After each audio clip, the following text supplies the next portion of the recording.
Bueno, muy buenas tardes. Queremos exponer un poco con mi grupo, el cual está conformado por mi persona, José Daniel Ayala Trujillo, Juan Nicolás Velázquez, Juan Camilo Parada, León, Steven Mora, Laura Vanessa Sánchez, Brandon Andrés Mejía y Sebastián Silva Muñoz, los cuales vamos a exponer sobre el rechazo a las personas de género diferente. Nosotros encontramos como caso por parte de esta persona llamada Lauren, quien es una persona que es trans y por el hecho de ser trans ha sido rechazada ante la sociedad, no general, porque no quiero caer en la parte de la generalización, sino por cierto sector de Europa, en el dado caso específico de Madrid y Barcelona, la cual se ha visto pues vulnerable ante no poder conseguir trabajo que le permita obtener los medios para subsistir de esta manera. En resumidas cuentas, este es el caso. Un código ético desde nuestro punto como licenciados en educación física es muy complejo, ya que nuestra guía metodológica se basa en lo axiológico corporal. ¿Qué quiere decir? Que nuestro manual de convivencias en cierta manera se basa en el respeto, en el aprendizaje motor por medio de trabajos grupales que promuevan a la vez pues el trabajo en equipo, ¿sí? Independientemente de la raza, género, sexo, religión, y de cierta manera pues esto podría responder ante el código ético que se necesita para este caso, ¿sí? Sin embargo, pues si somos objetivos desde el campo de la educación física, no hay un manual que hable específicamente sobre esta población y sobre cómo se podría tratar en actividades, dado que es un tema ya que hasta pleno siglo XXI se está tomando con más popularidad.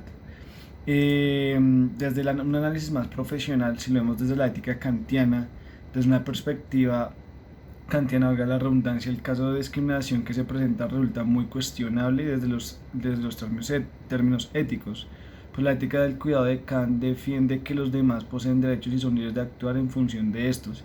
Y el hecho de limitar estos derechos es atentar directamente contra la identidad de las personas. Y acorde a esto y con base a lo que Lauren se entiende es que al tratarse una limitación de sus derechos meramente por cuestiones de género, como lo es su cambio de sexo, no hay ningún tipo de ética desde la perspectiva kantiana. Ahora bien, Aristóteles nos menciona que el bien supremo del hombre debería ser la felicidad. En este caso, Aristóteles hace una comparativa sobre que la felicidad no radica en los bienes materiales como lo son el dinero, sino en, por lo que yo le entiendo a Aristóteles, es en el bienestar del espíritu, del ser de la persona. Aquí lo que Aristóteles, en mi opinión, haría es que no le haría tanta relevancia a la orientación sexual de Lauren, sino que se fijaría más en que primero Lauren está intentando buscar no un bien supremo, sino los medios necesarios para subsistir, ¿sí? Recordemos que Aristóteles hace una gran comparativa de que, si bien es cierto, los medios son útiles, mas no generan la felicidad. Entonces ella primero está buscando una oportunidad para obtener esos bienes. Ya cuando Lawrence, esto ya es a modo de suposición, pueda obtener esos bienes, ya puede concentrarse en sí misma, en el ser, dado que tiene los medios para subsistir. Ahora tiene que encontrarse, por lo que entiendo, consigo misma y generar ese bienestar que necesita para llegar a la felicidad absoluta. Desde la ética del cuidado vemos un campo mucho más desde la parte de la reflexión de la responsabilidad social que tenemos las personas con base a estos actos. Entonces, desde la ética del cuidado se tiene que entender como la responsabilidad social desde que se plantea la búsqueda del bienestar de la persona, de aquellas que habrían ser afectadas por las decisiones morales, así como ha sido el caso de Laurent, cual se ha visto vulnerable ante la sociedad, que no le ha permitido alcanzar un simple hecho como el trabajo. Pues de esta manera, antes de la generalización, pues vemos un claro ejemplo como la población de Europa no tiene en cuenta las consecuencias que puede generar la discriminación hacia una persona trans, ¿sí? El suicidio, las muertes, etcétera. Entonces, como que la ética y el cuidado se basa en, pues, nosotros como sociedad tener mucha más responsabilidad de los actos que nosotros tenemos. Entonces vemos unas claras diferencias, ¿sí? Que comparten unas similitudes entre la ética kantiana, entre la forma de pensar de Aristóteles, o lo que yo creería que sería que pensaría Aristóteles, etcétera. Entonces, como una reflexión final, en mi opinión, yo, y esto ya lo digo a modo propio mío. Desde la licenciatura nosotros tenemos que entender que pues los tiempos están cambiando, ¿sí? Que la inclusión no le hace daño a nadie, no afecta a nadie.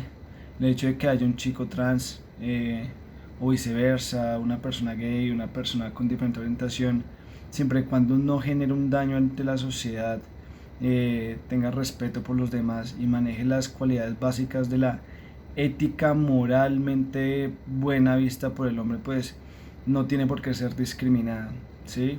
Eh, lo hemos visto muchas veces como pues personas que no hacen daño a nadie, que solamente por el simple hecho de tener otra orientación son violentas. Y a veces nos preguntamos quiénes son más violentos, si las mismas personas que sufren a causa de esas o quienes atacan a estas personas.